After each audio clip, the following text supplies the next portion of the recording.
Good morning. మనం ఇంగ్లీష్లో చాలాసార్లు టెక్స్ట్ బుక్స్లో కానీ న్యూస్ పేపర్స్లో కానీ మ్యాగజైన్స్లో కానీ ఈ అన్లెస్ అనే వర్డ్ చాలాసార్లు చూస్తూ ఉంటాం. అసలు ఈ అన్లెస్ అనే వర్డ్ ఏంటి, అది ఏ కాంటెక్స్ట్లో వాడతాము, ఎలా వాడితే ఒక సెంటెన్స్కి కరెక్ట్ మీనింగ్ వస్తుంది అన్నది ఇప్పుడు ఒకసారి చూద్దాం. అన్లెస్ అనేది ఫస్ట్ ఏ భాషా భాగం? అన్లెస్ అన్నది ఒక కంజంక్షన్. కంజంక్షన్ అంటే ఏంటి? కంజంక్షన్ అంటే రెండు వర్డ్స్ని కానీ రెండు ఫ్రేజెస్ని కానీ లేదా రెండు వాక్యాలని కలిపేది. It joins two words or two phrases or two sentences. దాన్ని మనం కంజంక్షన్ అని అంటాం. అంటే అన్లెస్ అనేది మనకి ఏ సెంటెన్స్లో కనబడ్డా సరే మనం గుర్తుంచుకోవాల్సిన మొదటి పాయింట్ ఏంటి అని అంటే, ఆ సెంటెన్స్లో అన్లెస్ ఉన్న సెంటెన్స్లో మనకి రెండు మీనింగ్స్ ఉంటాయి లేదా రెండు వాక్యాలు ఉంటాయి. ఆ రెండు వాక్యాలని కంబైన్ చేయడానికి యూజ్ చేసేదే ఈ అన్లెస్. ఈ అన్లెస్ అనేది కంజంక్షన్, దాని భాషా భాగం కంజంక్షన్. రైట్, గ్రామాటికల్ గా అది కంజంక్షన్ కిందకి వస్తుంది, అది కరెక్టే. కానీ ఇక్కడ మన మెయిన్ టాస్క్ ఏంటి అని అంటే, ఈ అన్లెస్ అనేది ఒక వాక్యంలో ఎలా వాడాలి, ఎలా వాడితే మనకి అన్లెస్ అనే వాక్యానికి కరెక్ట్ మీనింగ్ వస్తుంది, మనం ఏదైతే అనుకుంటున్నామో ఆ మీనింగ్ అన్లెస్ ద్వారా మనం ఎదుటి మనిషికి ఎలా చెప్పగలం అన్నది చూద్దాం. ఒక్కసారి ఇక్కడ ఇవ్వబడిన ఈ వాక్యాన్ని చూడండి. Unless you finish your homework you can't play cricket. మళ్ళీ చదువుతా. Unless you finish your homework you can't play cricket. ఇక్కడ జాగ్రత్తగా గమనించండి, ఇక్కడ రెండు వాక్యాలు ఉన్నాయి.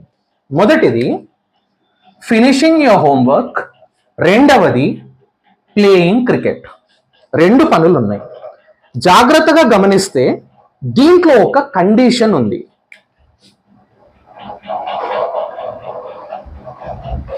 ఒక కండిషన్ ఉంది. ఈ కండిషన్ ఫుల్ఫిల్ అయితే తప్ప దాని రిజల్ట్ అనేది రాదు. అన్లెస్ లో ఒక కండిషన్ ఉంటుంది. జనరల్ గా ఆ కండిషన్ ఒక నెగిటివ్ కండిషన్. పాజిటివ్ నెగిటివ్ మనకు తెలిసిందే. ఒక నెగిటివ్ కండిషన్ ఉంటుంది. ఈ కండిషన్ అనేది ఫుల్ఫిల్ కాకపోతే ఆ రిజల్ట్ అనేది రాదు. ఒక్కసారి let us keep English aside and let us look into this sentence. Unless you finish your homework, you can't play cricket. First let us try to understand this sentence in Telugu. ఇక్కడ చూడండి, ఒక అబ్బాయి ఉన్నాడు అనుకుందాం. ఒక చిన్న example, ఒక అబ్బాయి ఉన్నాడు అనుకుందాం. ఆ అబ్బాయికి బయటికి వెళ్ళి క్రికెట్ ఆడాలని ఉంది. హోంవర్క్ ఏమో కాలేదు. బయటికి వెళ్ళి క్రికెట్ ఆడాలని ఉంది, అతని హోంవర్క్ అయితే కాలేదు. అప్పుడు వాళ్ళ మమ్మీయో డాడీయో అంటున్నారు, ఏమంటున్నారు? నువ్వు హోంవర్క్ ఫినిష్ చేస్తే తప్ప బయటికి వెళ్ళి క్రికెట్ ఆడరాదు, బయటికి వెళ్ళి క్రికెట్ ఆడకూడదు. పనులు రెండున్నాయి ఇక్కడ, హోంవర్క్ ఫినిష్ చేయడం, క్రికెట్ ఆడడం. ఇక్కడ క్రికెట్ ఆడాలి అని అంటే కండిషన్ ఏంటి? హోంవర్క్ ఫినిష్ కావడం. ఇక్కడ క్రికెట్ ఆడాలి అబ్బాయి అని అంటే ఇక్కడ కండిషన్ ఏంటి? హోంవర్క్ ఫినిష్ కావడం. ఇది కండిషన్. ఫినిషింగ్ యువర్ హోంవర్క్ అన్నది కండిషన్. ఇది నెగిటివ్ కండిషన్. ఇదే సెంటెన్స్ ని ఒకవేళ నేను ఇఫ్ ఉపయోగించి రాయాలనుకోండి, ఎలా రాస్తా? ఇక్కడ చూడండి.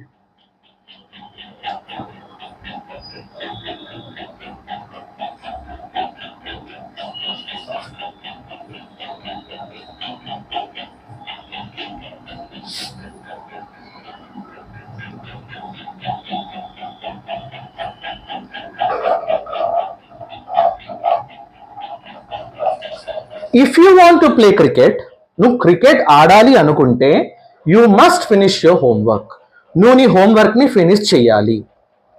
If you want to play cricket, నువ్వు క్రికెట్ ఆడాలి అని అనుకుంటే you must finish your homework, నువ్వు ఫస్ట్ హోంవర్క్ ని ఫినిష్ చేయాలి. దీన్ని నేను ఇంకో విధంగా కూడా రాయొచ్చు. ఇదే వాక్యాన్ని నేను ఈ విధంగా కూడా రాయొచ్చు. If you don't finish your homework you can't play cricket. నువ్వు ఒకవేళ హోంవర్క్ ఫినిష్ చేయకపోతే నువ్వు క్రికెట్ ఆడలేవు. ఇది పాజిటివ్ సెన్స్, ఇది negative sense. If you want to play cricket, నువ్వు క్రికెట్ ఆడాలి అంటే you must finish your homework, నువ్వు హోంవర్క్ ఫినిష్ చేయాలి. If you don't finish your homework, నువ్వు హోంవర్క్ చేయలేదనుకో యూ కాంట్ ప్లే క్రికెట్, నువ్వు బయటికి వెళ్ళి క్రికెట్ ఆడలేవు. అంటే ఇండైరెక్ట్ గా ఈ ఇఫ్ యూ డోంట్ అన్నది అన్లెస్ పని చేస్తుంది.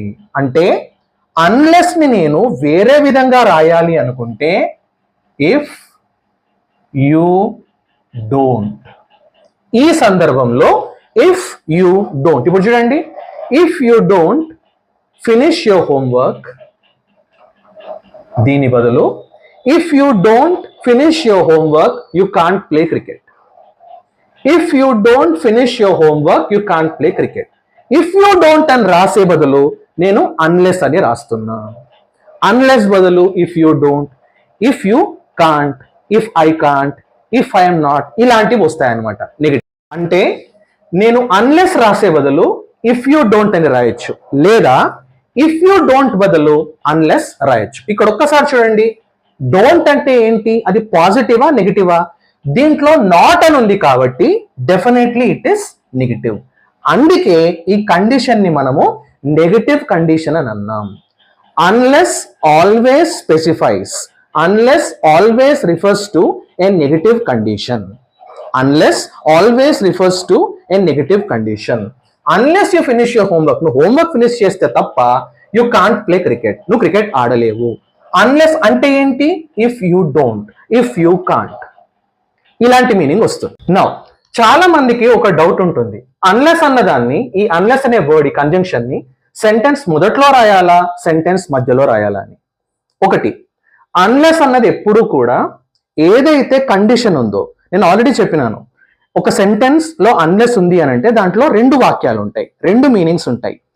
ఏ మీనింగ్ లో అయితే, ఏ పార్ట్ లో అయితే, లేదా ఏ సెంటెన్స్ లో అయితే కండిషన్ ఉంటుందో ఆ కండిషన్ దగ్గర అన్లెస్ అన్నది వస్తుంది.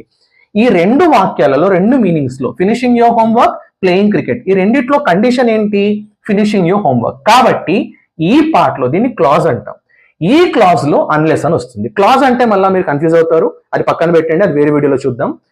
ఏ పార్ట్ లో అయితే మనకి కండిషన్ అన్నది ఉంటుందో ఆ పార్ట్ లో మనకి అన్లెస్ అన్నది వస్తుంది. ఇదే వాక్యాన్ని వేరే విధంగా రాయొచ్చా? Yes, absolutely simple. ఎక్కడైతే కండిషన్ ఉందో దానికి ముందు అన్లెస్ పెట్టండి. ఇక్కడ చూడండి ఒకసారి, you can't play cricket unless you finish your homework. Same ఇదే వాక్యం తర్వాత వచ్చింది. కాబట్టి there is no hard and fast rule that unless should be present at the beginning of the sentence. Unless ఎక్కడన్నా రావచ్చు, మొదట్లో రావచ్చు లేదా మధ్యలో రావచ్చు. అక్కడ కండిషన్ ఏంటి, అన్లెస్ అన్నది ఎప్పుడు కూడా ఏ పార్ట్ లో అయితే మనకి కండిషన్ ఉంటుందో ఆ పార్ట్ కి అన్లెస్ అన్నది వస్తుంది. యూ కాంట్ ప్లే క్రికెట్, నువ్వు క్రికెట్ ఆడలేవు, నువ్వు క్రికెట్ ఆడకూడదు. ఎందుకు? Unless you finish your homework, నువ్వు హోంవర్క్ ఫినిష్ చేస్తే అప్పుడు క్రికెట్ ఆడొచ్చు. ఇప్పుడు ఇంకొక ఎగ్జాంపుల్ చూద్దాం. I can't write the exam unless I have a hall ticket. ఇక్కడ కూడా ఒక కండిషన్ ఉంది. ఏంటా కండిషన్? నా దగ్గర హాల్ టికెట్ ఉంటే తప్ప నేను ఎగ్జామ్ రాయలేను. ఎగ్జామ్ రాయాలి, హాల్ టికెట్ ఉండాలి, రెండు పనులు. ఇక్కడ ఎగ్జామ్ రాయాలంటే కండిషన్ ఏంటి? హాల్ టికెట్ ఉండడం. So I can't write the exam unless I have a hall ticket. ఈ కండిషన్ కి ముందు అన్లెస్ అన్నది వచ్చింది.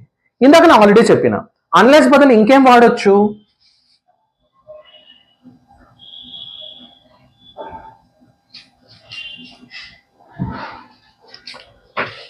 I can't write the exam if I don't have the hall ticket.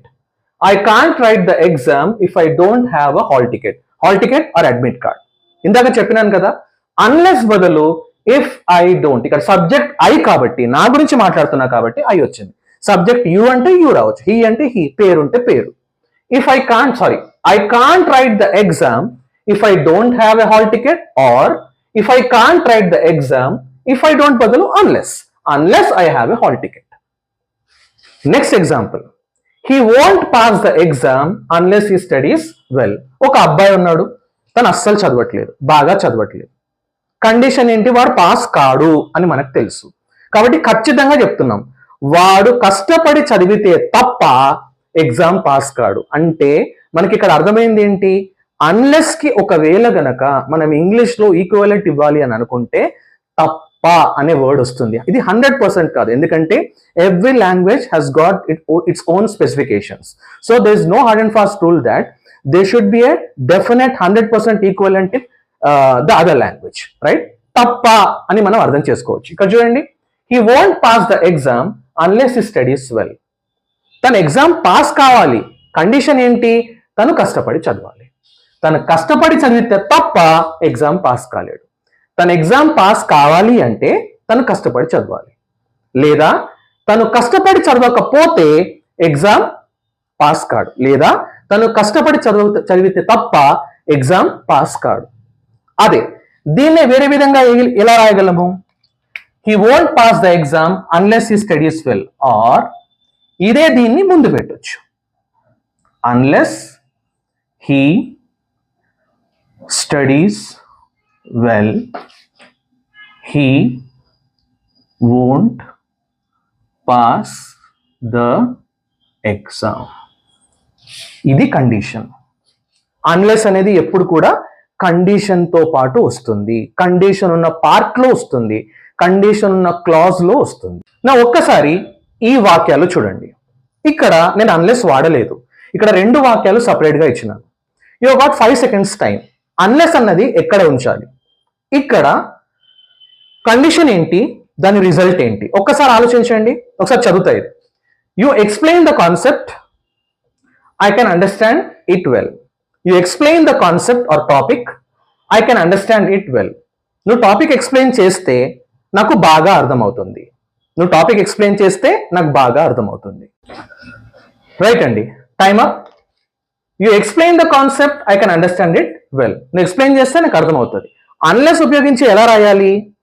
Unless you explain the concept, I can't understand it well. నువ్వు explain చేస్తే తప్ప నాకు ఆ టాపిక్ అర్థం కాదు. తెలుగు ఒకసారి మళ్ళా అని చూద్దాం. నువ్వు ఎక్స్ప్లెయిన్ చేస్తే తప్ప నాకు ఆ టాపిక్ అర్థమవుతుంది, నువ్వు ఎక్స్ప్లెయిన్ చేస్తే తప్ప నాకు ఆ టాపిక్ అర్థం కాదు. రెండిట్లో ఏది కరెక్ట్? Second one. నువ్వు ఎక్స్ప్లెయిన్ చేస్తేనే అర్థమవుతుంది, నువ్వు ఎక్స్ప్లెయిన్ చేస్తే తప్ప నాకు ఆ కాన్సెప్ట్ లేదా అర్థం కాదు. నువ్వు ఎక్స్ప్లెయిన్ చేస్తే తప్ప నాకు ఆ కాన్సెప్ట్ అర్థం కాదు. ఇక్కడ చేంజెస్ ఏమొచ్చినాయి? ఎక్కడైతే కండిషన్ ఉందో నువ్వు ఎక్స్ప్లెయిన్ చేస్తేనే, నువ్వు ఎక్స్ప్లెయిన్ చేస్తే తప్ప, అక్కడ అన్లెస్ అని వచ్చింది.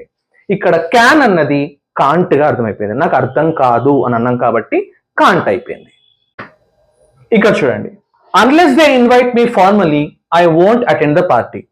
ఎవరో ఉన్నారు, వాళ్ళకి వాళ్ళ పార్టీ అరేంజ్ చేస్తున్నారు, వాళ్ళు ఇన్విటేషన్ ఫ్రెండ్ ద్వారా పంపినారు, నాకు అది నచ్చలేదు. అప్పుడు నేను ఏమంటా? Unless they invite me formally, formal గా వాళ్ళని ఇన్వైట్ చేస్తే తప్ప, ఇది కండిషన్. ఫార్మల్ గా ఇన్వైట్ చేయడం ఒక condition. Unless they invite me formally I won't attend the party. Won't అంటే will not, I won't attend the party. ఇట్లా అన్లెస్ అన్నది మన రోజువారీ జీవితంలో కానీ in written form as well as spoken form చాలా సార్లు మనం యూజ్ చేస్తూ ఉంటాం. మనం పని చేస్తున్నాం, తలనొస్తుంది, టీ తాగే అలవాటు ఉంది, అప్పుడు నువ్వు ఏమంటావు? Unless I have some tea I won't be able to continue. నేను టీ తాగితే తప్ప కంటిన్యూ చెయ్యలేను. Unless you come to school regularly you won't be able to understand all the topics. నువ్వు రోజు, ఒక అబ్బాయి ఉన్నాడు రోజు స్కూల్కి రావడం లేదు, ఏమంటావు? నువ్వు రోజు స్కూల్కి వస్తే తప్ప నీకు అన్ని టాపిక్స్ అర్థం కావు. Unless you come to school regularly you won't be able to understand all the topics. Unless అన్నది ఒక గ్రామాటికల్ కాన్సెప్ట్. ఇది రోజువారీ జీవితంలో చాలా చాలా చాలా ఉపయోగపడేది. డెఫినెట్ గా మనం వాడాలి. మనం వాడకపోయినా ఏదైనా ఒక టెక్స్ట్ లో కానీ ఏదైనా ఒక సందర్భంలో అన్లెస్ వచ్చినప్పుడు దాని కరెక్ట్ మీనింగ్ మనం అర్థం చేసుకోవాలి అని అంటే మనకి ఈ విషయం అర్థం కావాలి. అన్లెస్ ఉన్న వాక్యంలో 2 parts ఉంటాయి. దాంట్లో ఖచ్చితంగా ఒక కండిషన్ ఉంటుంది. That condition will be negative. That condition is definitely going to be A negative condition. Until and unless that particular condition is fulfilled, the result is not obtained. ఖచ్చితంగా ఆ condition అనేది fulfil అయితే తప్ప ఆ result అనేది, ఇంకొక పని అనేది మనకి రాదు. ఇది మాత్రం మనం ఖచ్చితంగా అర్థం చేసుకోవాలి. ఇట్లా అర్థం చేసుకుంటేనే ఆ సెంటెన్స్, అన్లెస్ ఉన్న సెంటెన్స్ అన్నది మనకి మీనింగ్ కరెక్ట్ గా అర్థమవుతుంది. Last sentence, unless you subscribe to my channel I can't make the next video. So if you like the video, subscribe and share, and definitely try to use unless in your daily life. Thank you.